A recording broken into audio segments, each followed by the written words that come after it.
The African Cities Research Consortium, ACRC, is a collaborative research program seeking to tackle complex urban challenges in the continent's rapidly changing cities. These challenges are being compounded by climate-related changes. There is growing consensus on the prevalence of climate change across the globe, with the projection pointing to a gloomy future if no appropriate action is taken to reduce the greenhouse gas emissions. Whilst the global politics is yet to set a clear path for effective climate action, the effects of climate change continue to be felt, and particularly by those living in marginalized sections of the city who are less prepared to deal with the impacts. Informal settlements are amongst the least prepared. Saka zvakanyanya kutafekta zvakanyanya plus dzimba dzedu dzinopinda mvura nenguva ino yekunaya iyoyi nenguva yekungochinja kwemamiriro ekunze, mhepozve kana ikauya marata edu anombowaruka pamusoro pezvidzimba zvedu zvemarata izvi nokuti hazvina kusimba. Ndingangoti climate change yakatiafekta zvakanyanya semunzvimbo medu muno, because vamwe vazhinji vacho vairarama nokurima muriwo vachitengesa.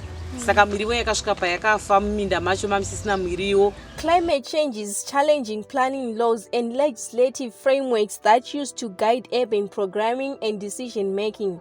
It is now forcing cities to imagine innovative actions aimed at reducing vulnerability and increasing informal settlements' climate change resilience. The ACRC research noted several factors as drivers of climate change vulnerability in informal settlements. Informal settlements' vulnerability to climate change is driven by a number of factors. Firstly, there is the issue of environmentally challenging sites which they occupy, which require significant investments in developing roads and proper drainage. Then the other issue also is the insecure tenure, because the planning laws do not recognize informal settlements. The tenure is also insecure.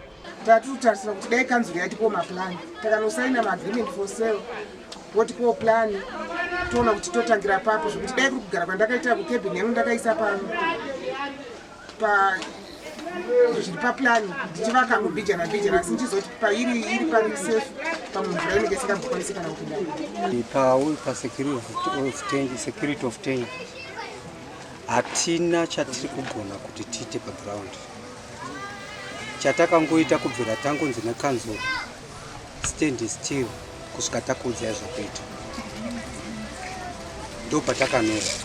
And the other issue as well which drives vulnerability in informal settlements is that of evictions and demolitions.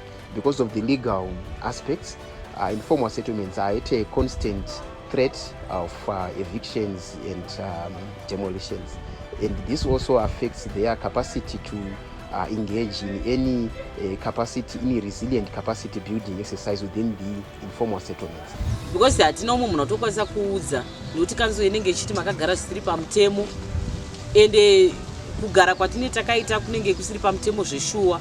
Tinogara futi takavingwa, dzimwe dzenguva tine chingo chichidzirwa nekanzo yachona, pamba tinokandirwa zvimatsamba toudzwa kuti 24 hours munge madini, munge matakura zvinhu zvenyu mabva pamuri kudini, pamuri kugara ipapo. Due to their vulnerability, informal settlements are being disproportionately affected by climate change. Floods are common in Harare informal settlements and affects housing and vehicular movement. The other thing is kuma informal settlement kuno kutakavaka dzimba dziya dzongogara zveemergency samakebheni. Saka panoita mafloods ayaya kuno zhinji yacho mvura ichierera inopinda mudzimba. Informal settlements are yet to get a green light to construct permanent housing, thereby affecting their resilient capacity to climate-related impacts. The limited access to improved water supply lead to occurrence of communicable diseases. Residents of Boko Haram in Cobra Farm complain of perennial outbreak of diarrhea in their settlement. Livelihoods and food security are also affected due to flooding and water strains. Plus nemvura yekunwa papachina mvura nemvura dzatinoteka muzvimatsime takambovhiringika zvakanyanya. Takaita manyoka munzvimbo yedu muno, vana vainzwa midumbu, vanhu vakuru vainzwa midumbu. Saka zvakativhiringidza zvakanyanya. Saka pamadevelopment hapana tinobvumidzwa kuti tiite. Interventions have been made to slow down runoff using sand sacks and improve the natural drainage system. However, all these efforts are lacking state support to increase scale and level of investment. The story is different for settlements that have been regularized like Hopley and Zimbabwe extension. Communities are constructing permanent housing, install stormwater drains and using own resources to connect to water and power grid.